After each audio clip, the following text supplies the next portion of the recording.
আসসালামু আলাইকুম। প্রথমেই আমাদের সকল শহীদদের প্রতি বিনম্র শ্রদ্ধা। প্রিয় দর্শক, আমি মোটামুটি অনেকটাই নিশ্চিত যে এবারের 21শে ফেব্রুয়ারির আমাদের জাতীয় শোক দিবসের আবহটা অনেকের কাছে একটু অন্যরকম ছিল, অন্যরকম ভাব গাম্ভীর্য ছিল। সত্যি কথা বলতে ডক্টর মোহাম্মদ ইউনূসের জঙ্গি শাসনের 1.5 বছরের সময়ের অবসানের পর এবারে 21টাকে একটু হলেও অন্যরকম মনে হচ্ছিল, এবং সেই জায়গা থেকে একটা আগ্রহ নিয়ে আমি টেলিভিশন সেটের সামনে বসেছিলাম 21শে প্রথম প্রহরে। কিন্তু আবার হোঁচটও খেলাম, খানিকটা ধাক্কা খেলাম। 74 বছরে যা ঘটেনি সেই ঘটনাই এবার তারেক রহমান প্রধানমন্ত্রী হওয়ার পর ঘটল। যেহেতু এবার আমাদের নতুন প্রধানমন্ত্রী তারেক রহমান শপথ নেওয়ার পর থেকে তিনি বেশ কিছু বিষয়ে মানুষের দৃষ্টি কাড়তে সক্ষম হয়েছেন। তিনি রাজধানীতে যানজটের বিষয়টি মাথায় রেখে প্রধানমন্ত্রীর গাড়ি বহরে যে গাড়ি থাকে তা কমিয়ে এনে 4টিতে নিয়ে এলেন। আগে থাকতো 13 থেকে 14টি। তিনি সরকারি গাড়ির পরিবর্তে ব্যক্তিগত গাড়ি ব্যবহারের সিদ্ধান্ত নিলেন। সরকারি কাজেও মন্ত্রিসভার বৈঠক সচিবালয়ে করার সিদ্ধান্ত নিলেন যানজট এড়ানোর জন্য, এবং রাজধানীবাসীকে যানজট থেকে বাঁচানোর জন্য প্রধানমন্ত্রীর যাত্রাপথের সড়কের দুই পাশে যে পোশাকধারী পুলিশের অবস্থান থাকতো, সতর্ক অবস্থান, এবং অনেক আগে থেকেই রাস্তাঘাট ক্লিয়ার করা হতো, তিনি সেই জায়গা থেকেও সরে এসেছেন। এর বাইরে আরও অনেক কিছু বিষয়ে তিনি মানুষের দৃষ্টি আকর্ষণ করতে সক্ষম হয়েছেন। সত্যি কথা বলতে আমি নিজেও আকৃষ্ট হয়েছি। সেই সব জায়গা থেকেই আমাদের জাতীয় জীবনের ক্ষেত্রেও তার প্রতি আমাদের প্রত্যাশাটা অনেক বেশি ছিল, বা এখনও পর্যন্ত আছে। কিন্তু এবারের 21শের প্রথম প্রহরে যে ধাক্কাটি খেলাম, অনেকগুলো বিষয় একসাথে এই ধাক্কাটি খেতে হয়েছে। প্রথমে দেখার চেষ্টা করছিলাম যে গত 1.5 বছরে রাষ্ট্রীয় দিবসগুলোতে, সেটি শহীদ দিবস হোক, বিজয় দিবস হোক, স্বাধীনতা দিবস হোক, আমরা দেখেছি যে রাষ্ট্রপতি শাহাবুদ্দিন সাহেবের সঙ্গে সাবেক প্রধান উপদেষ্টা ডক্টর মোহাম্মদ ইউনূসের স্বামী স্ত্রীর সম্পর্কের মতন বা সতীনের সম্পর্কের মতন একটা দূরত্ব বজায় রেখে সবসময় চলেছেন ডক্টর মোহাম্মদ ইউনূস। মুখ দেখা দেখিও তিনি বন্ধ রেখেছিলেন একটা প্রথা যে আমাদের দাঁড়িয়ে গিয়েছিল, যে সব রাষ্ট্রীয় দিবসে প্রধানমন্ত্রী এবং রাষ্ট্রপতি একসাথে শ্রদ্ধা নিবেদন করেন শহীদদের উদ্দেশ্যে।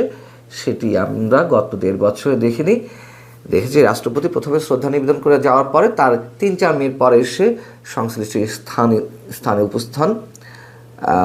উপস্থিত হয়েছেন প্রধান উপদেষ্টা।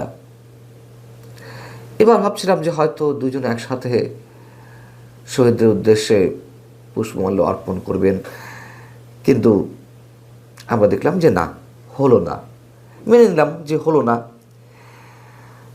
তাদের মধ্যে অন্তত কুশল বিনিময়টা হতে পারত, যে রাষ্ট্রপতি ফুল দিয়ে বেরোচ্ছেন, প্রধানমন্ত্রী তারেক রহমান উঠছেন, যাওয়ার আসার পথে হয়তো করমর্দন হতো, সালাম বিনিময় হতো। আমরা সেটি দেখলাম না। আচ্ছা, মেনে নিলাম। কিন্তু পরবর্তীতে যা দেখলাম, অবশ্যই অগণিত মানুষ, অসংখ্য মানুষ প্রচণ্ড ধাক্কা খেয়েছে,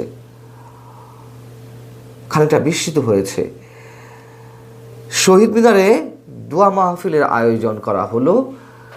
আমাদের প্রধানমন্ত্রী তারেক রহমান যখন শ্রদ্ধা নিবেদন করলেন, এবং তার আরও একটা জিনিসের মধ্যে চোখে লাগার মতন, অবশ্যই সেটি ভালো লেগেছে, যে পরিবারের সদস্যদের নিয়ে তিনি তার সহধর্মিণী এবং সন্তান জাইমা রহমানকে নিয়ে আলাদাভাবে পরিবারের পক্ষ থেকে শ্রদ্ধা নিবেদন করেছেন।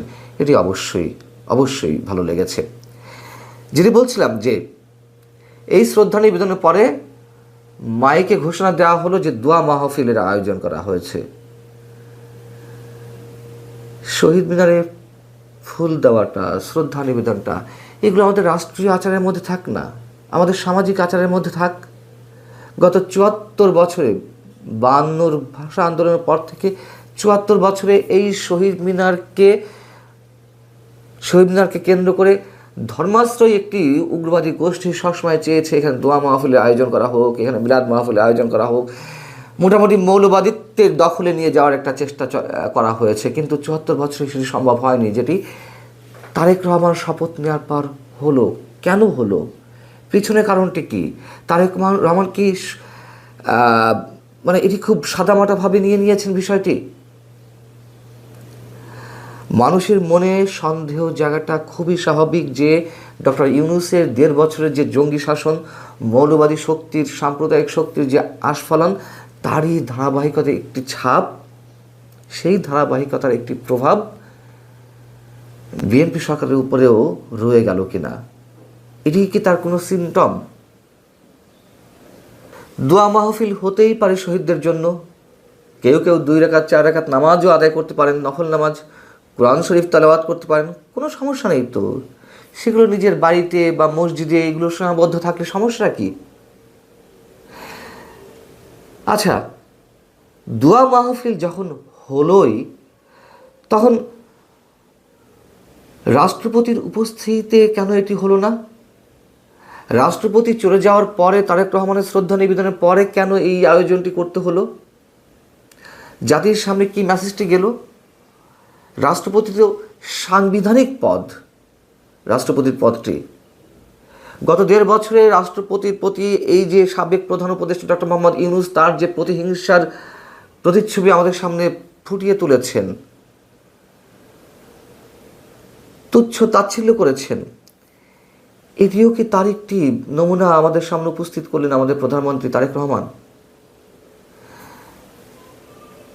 দোয়া মাহফিল যদি হলোই বা, তাহলে অন্য ধর্মের পক্ষ থেকে কেন এই ধরনের প্রার্থনার আয়োজন করা হলো না? কেন হিন্দু ধর্ম বা খ্রিস্ট ধর্ম পক্ষ থেকে বিশেষ প্রার্থনার আয়োজন করা হলো না? এই দেশ তো আমাদের সবার, হিন্দু, বৌদ্ধ, খ্রিস্টান, মুসলমান সবার। এই দেশের জন্য শুধু যুদ্ধ তো মুসলমানরা করেনি, এই ভাষা আন্দোলনের জন্য তো বুকের রক্ত কজন দিয়েছেন এমন কজনের নাম আমরা জানি, অনেকেই তো আন্দোলনে ছিলেন। আমরা হোঁচট খেলাম, আরও হোঁচট খেলাম যখন দোয়া মাহফিলে কেবলমাত্র মানে শহীদদের উদ্দেশ্যে ২-১টি কথা বলার পর আমরা দেখলাম জিয়া পরিবার বন্দনা শুরু হয়ে গেল। প্রেসিডেন্ট জিয়াউর রহমানের জন্য, সাবেক প্রধানমন্ত্রী খালেদা জিয়ার জন্য করুক না, অবশ্যই করতে হবে, কিন্তু তার তো একটি মাত্রা থাকবে। আমরা এই মাত্রা অতিরিক্ত কাজগুলো দেখেছি গত ১৫.৫ বছরে আওয়ামী লীগ সরকারের সময়। সব কিছুতে মুজিব বন্দনা, সব কিছুতে বঙ্গবন্ধু বন্দনা, শেখ হাসিনা বন্দনা, এবং এই যে বন্দনা, এই যে চাটুকারিতা, তার তো খেসারত অনেকভাবেই আওয়ামী লীগকে দিতে হয়েছে। আমরা চাই না যে এই ধরনের চাটুকারিতার মাধ্যমে, তোষামোদকারীদের মাধ্যমে, এই ধরনের জিয়া বন্দনার মধ্য দিয়ে, তারেক বন্দনার মধ্য দিয়ে আবার বিএনপিকে ওই ধরনের কোনো খেসারত দিতে হোক।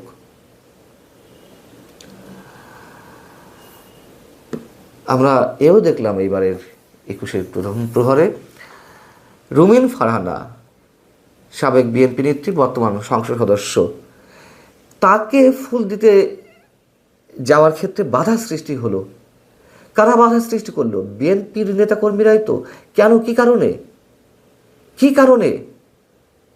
এই রুমিন ফারহানার বাবা কে তাদের জানা আছে?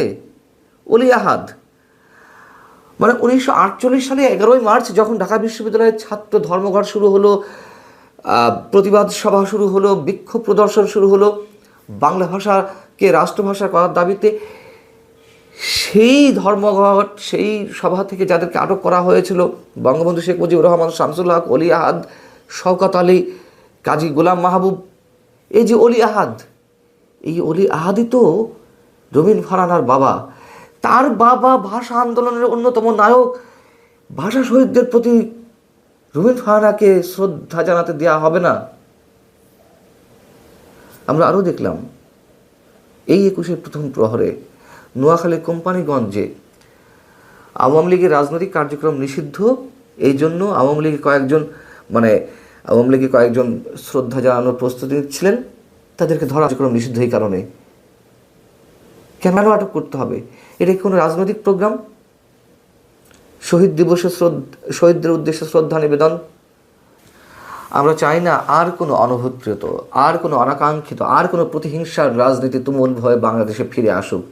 আমরা চাই না এসবের কারণে আমাদের নতুন প্রধানমন্ত্রী তারেক রহমানকে তাকেই অতিমাত্রায় খেসারত দিতে হোক। এটি আমরা কোনো অবস্থাতেই চাই না।